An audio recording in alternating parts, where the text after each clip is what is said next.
At Hollywood Park, the beginning of an 11-week series of races coming in on Friday night from Hollywood Park, Saturday afternoon Australian time, coinciding with events in Sydney. Paul Marshall went down to Hollywood Park and saw Mick fly Australia's flag.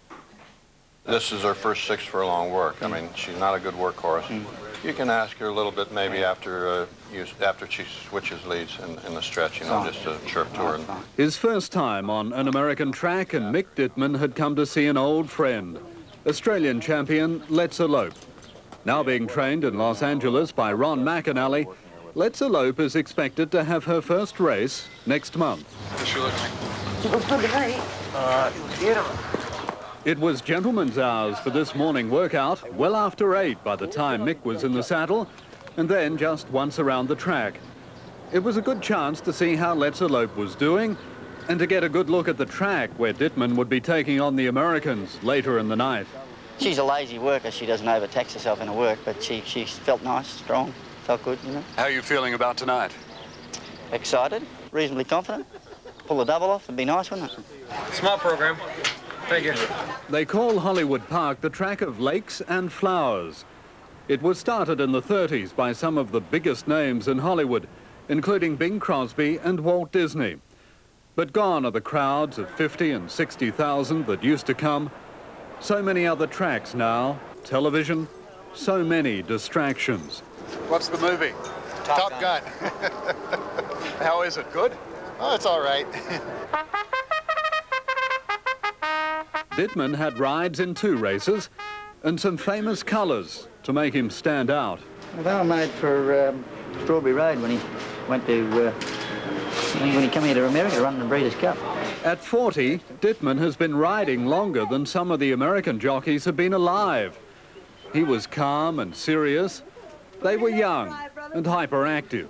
I gotta wait on Mick. I can't let him walk out there late by himself. They won't find me if I'm with him, huh? I'm not in this race. Huh? I'm not in this. He's not in this race. Oh, I'm real late. See ya. You better dash. My ass is grass.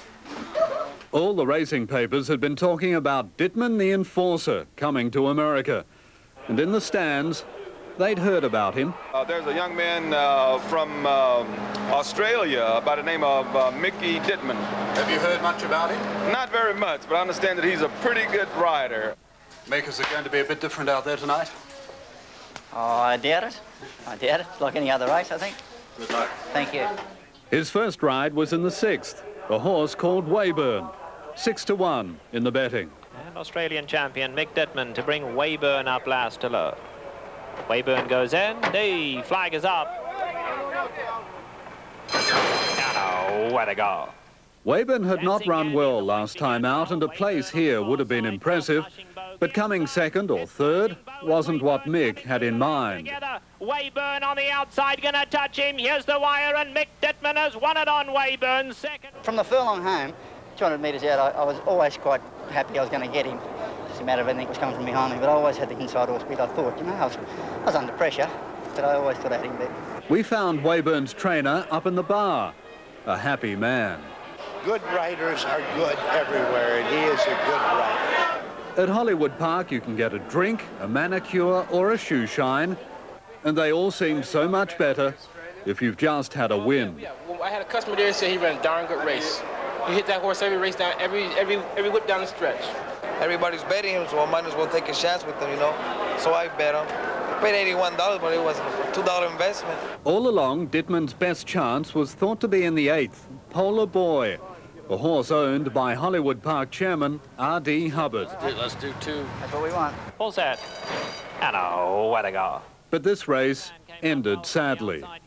Well, the horse looks like he's injured a fetlock joint, so that's why he's run so bad. I'm not a vet, but I would say he's got a pretty bad injury. Disappointing for you? Very disappointing, because Mr. Hubbard, who owns Hollywood Park, he was one of the people that invited me over. Would have been nice to ride a winner for him. It would have been nice to just to fill a place even, you know, for the horse to run well, but unfortunate that the horse, you know, sustained an injury in the race. But at the same time, a great win for you tonight. Yes, well, one good one and one bad one. So, no, it was very enjoyable riding the winner. Took a bit of gloss off it with the horse breaking down, but no, it's been a great trip all the same. Ready to go in the Lord Mayor's Cup. Dittman's races were simulcast to Australia, and one from Rose Hill was satellited to Hollywood Park. Dittman thinks international simulcasting will be good for the future of racing in both countries. Well, we're hoping it's not a novelty. I've got no doubts that the Australian public will bet on the American races. No doubt about that.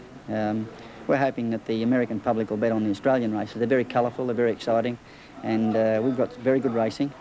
And, you know, if the American public take to it, can follow the form properly and they take to it, it'll be good for Australian racing and good for American racing also. Are you going to be back here? I'd love to come back. I've had a great time. They've really rolled out the red carpet for me, and I would say it's probably the best trip I've had away. Good on you, Mick Dittman, whose wife Maureen has been very ill, and that will be a great fillip for her. Mick might go back and ride Let's Elope a little later on in America. We take a break. We're going to talk soccer after this. The Australian captain's with us, Paul Wade.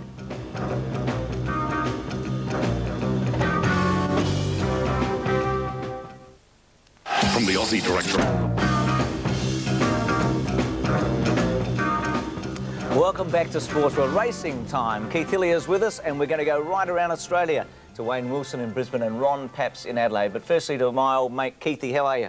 I'm well, thanks, Bruce. Back a winner? No, but I watched with interest the Mick Dittman segment. Punters at all racetracks around Australia and at TAB agencies around Australia cheered him to a man. It was fantastic. It was fantastic, and he's one of yours, isn't he, Wayne? He's a Queenslander, though a lot of people forget all that, don't they? Too right. Good to talk to you again, Wayne Wilson. Good morning to you, Bruce. How are you? I'm very well. It was a rough old Doomben 10,000 yesterday. Tell us about it. Yes, some people saying the roughest Doomben 10,000 since Baguette was successful back in 1971. There were two protests on the 10,000 yesterday. Meg's Ego, who was fourth past the post, protested against the winner Unequal, but that one was thrown out. But the other one was a little savage. Coming around the home turn, Blondin came out and he barreled Deposition, and the protest by Deposition was upheld, and Blondin was relegated from second back to fifth spot. Now, that made a difference of $70,000 in prize money, so it was a little rough there, Bruce, but the honours of the race with Mike Pelling and Unequalled. It's a brilliant ride by Pelling. You can see him over on the rails. He keeps improving his position coming down the side of the course. He had him in a terrific position as they straightened up to challenge the leaders. That he did, and he really charged to the line over the final stages. So a great win by the horse. Great training effort by Kelso Wood and a beauty by Mike Pelling. Wayne, shades of deja vu for the Connections, because in 1988 they were first past the post in a Magic Millions, and yesterday they stood the chance again of relegation. Keith, could you imagine the feeling that went through Peter and Michelle Whitehead when the siren sounded? Like losing $1 million race, the Magic Millions at the coast, must have been devastating for them. But to be first past the post again in a Doomben 10,000 and then have the prospect of losing the race on protest, oh, geez, it must have taken the steam out of them. And he was well tried. 20s into 14s, Wayne. Let's have a listen to your call of the Doomben 10,000. Sam Nam is the leader, coming down the side. He leads by 2 lengths. Committal is running second, the outside. Chortle and Neckaway third. Wonder Bucks Pride tracking up nicely, followed by Friends Venture, Dan Jiggy, Barossa Boy, Sublimate. Next on the inside is Unequal, starting to take the shortcuts now. Then Black Rouge, Meg's Ego, Deposition, followed by Sir T, then Show Wonder. Rough Habit going 10 wide, so is Simon Stad as they approach the home turn. They've got 350 metres to go. Sam Nam's just in front, Committal second. Bucks Pride has popped the big question. He's finishing brilliantly on the outside. And here comes Unequalled. Unequalled is coming out to Bucks Pride. Bucks Pride is the leader. Unequalled going to him. Blondin on the outside is finishing quickly now. It's Unequalled in front. Blondin is chasing Unequalled. Unequalled still in front, holding them, and he's won it. Unequalled first. Blondin second. Meg's Ego might get third. Out of camera shot, out of your call, Wayne, was Rough Habit, 19th. Will he line up tomorrow in the Hollandale Cup at the Gold Coast? Yes, he's going to take his place in the Hollandale Cup at the Coast. Keith, coming around the home turn, he wasn't actually interfered with, but he was badly balked in the Blondin Deposition incident, and he became unbalanced with the 60 kilos on his back, and I don't think Jimmy really punished him down the straight when he had no chance of winning. So I think we'll see Rough Habit at the Gold Coast tomorrow in the Hollandale Cup, and I'll also predict that he'll be winning the race as well for the 3rd year in a row. He is a remarkable horse, more than $3 million in prize money. We'll get your comments on the chairman's handicap in just a moment. It looked to be a very soft win by Silk Ali. They're pouring on the pressure now. They're coming towards the home turn. Baggio is still the leader. Silgali second in the centre. On the outside, Kiwi Golfer and Cooler Fair going to them quickly. Thrifty Reserve is just behind them. Cross Swords is next on the outside, but Silgali, he's hit the front at the 200. Silgali is a neck in front of Baggio. Thrifty Reserve. Cross Swords on the outside, trying hard. Silgali is in front. Dye sending him straight to the wire, and he's going to win it well. Silgali first. Second, Baggio. Tight for third. Talent Scout might get third. He's a decent horse, Wayne. We've seen a lot of him in Victoria and New South Wales, obviously. A Doomben Cup horse? Oh, he's a Doomben Cup chance, Bruce. The Doomben Cup is at weight for age. That's probably a little bit against him. His prime aim in Brisbane is the Brisbane Cup. They're here to test him, and in the words of Bobby Thompson, test him at 3,200 metres. So I think long range, they're thinking Melbourne Cups with Silk Lee. The Brisbane Cup, naturally, a lot easier assignment against the opposition that he'll meet here than he'll meet in Melbourne. So I think this is testing time for Silk Lee, and don't be surprised if he comes through with flying colours at Eagle Farm in the Brisbane Cup and heads south for the Melbourne Cup in the spring. Fair enough. Now, the Doomben Classic yesterday, very short price favourite Quadrado, who had been most impressive in winning the Guineas, but another New Zealand, and you've got a lot of them in Queensland this year, Slanchivar, the filly by Cup started successful. The favourite looked to be unlucky. How could you be 3 wide all the way from barrier 8? Well, he was a little toey in the stalls. He got cranky in the gates and he over-raced in the early stages of the race. Look, the bubble burst with Quadrado yesterday, but look out for him in the spring. I think it's generally thought the backup was a little too quick for him yesterday, Quadrado. So don't sack him because of the run yesterday, but a new star was born, let me tell you that. Slanchivar, they ran their last 3 in 35 at a fraction. She came from last on the point of the home turn and swamped the opposition in the straight. She's being directed towards the Oaks and she'll be running into Slight Chance in that race. Great as she is, Slight Chance, she's going to find a big stumbling block with this filly, Slanchivar. She really flies to the post. That's something to whet the appetite. Grant Cooksley's been in magnificent form too of late. Let's have a look at his winning ride on Slanchivar yesterday. They're bunching up as they race towards the home turn. They've got 400 metres left to go. Cape Stad joined by Play or Pay on the outside. Bundy Lad running third. Quadrado, he's never been on the track. He's got him under pressure on the outside. He's running fourth. Coming home strongly, Full of Dreams on the extreme outside. Bundy Lad's hit the front, 200 metres to go. Quadrado's gone. Look at Slanchivar. Slanchivar is finishing brilliantly in the middle. Look at her go the last little bit. Slanchivar, she grabbed Bundy Lad and she's got them. Slanchivar first, Bundy Lad second, third Furbog, then Play or Pay. It's exciting, isn't it, Wayne, when a horse can really quicken and take a gap like that one did yesterday. You've got a big week, haven't you, with the Gold Coast races on Monday, Wednesday, and then next Saturday in Brisbane. Yes, we've got the Hollandale Cup tomorrow at the Gold Coast, Winfield Gold Coast Cup on Wednesday. Silgali will back up in that race, and then it's Grand Prix Day at Eagle Farm next week. We've got a great carnival here in Brisbane, and it continues all this week here in Queensland. Well, Wayne, we'll catch you next Sunday on the program, and we look forward to the highlights of all those races, mate. OK, Bruce, thank you very much. Wayne Wilson. Let's leave Brisbane because we should go to Adelaide now and introduce an old mate of mine, Ron Paps from radio station 5AA. Papsy, it's good to catch up with you again. Thank you, Bruce. It's nice to be with you too this morning on this very, very busy week of racing in Adelaide. It is. You've had to share the spotlight with Brisbane, as you always do. The Goodwood invariably clashes with the Doomben 10,000. I think you suffered a little, Ron, because the field for the Goodwood wasn't quite as outstanding as I think you've had in the past. Well, it mightn't have had a truly champion sprint in the race, but I don't think we suffered in the sense that it was a good, even race, Bruce, and hence the finish was pretty tight. And at one stage there, at about the 300-metre mark, any of a number of horses could have won the race, but history shows now that John Sadler and Greg Hall combined to win the race with Jolly Old Mac. There's another example, Ron, that you don't fluke classics or semi-classics, because Jolly Old Mac had beaten Naturalism, and he returned to form yesterday after fighting off Pleurisy. It was a great performance. Yeah, there's some tremendous stories in racing about horses and even people beating the odds, and Jolly Old Mac certainly is one of those, and congratulations too to the owners of the horse. I understand, as you would know, Keith, that the Cooks have put in a small fortune, if I can say a small fortune, into racing over there, and lovely to see them reap success with a Group 1 winner. Sure, and this horse gave John Sadler and the Cooks their first Group 1 success in that Australian Guineas where he beat Naturalism, Bruce. Yeah, and they won with Lady Jackie-O in the Blue Diamond Stakes as well. Perhaps we'll go and have a listen to your call of the Goodwood, and you might be able to tell us if there was a hard luck story or not, but it looked to be a comprehensive victory. Greg Hall maintaining his terrific run of late.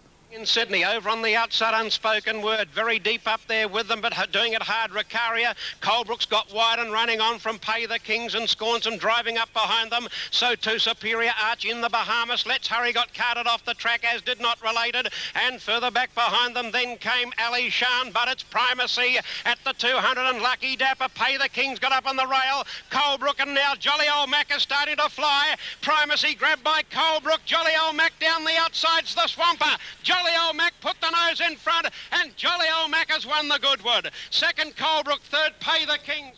So what is he, Keith? Is he a Gadsden horse on Derby Day, or is he a McKinnon Stakes horse? I'm getting at, is he a sprinter or a middle distance horse, do you think?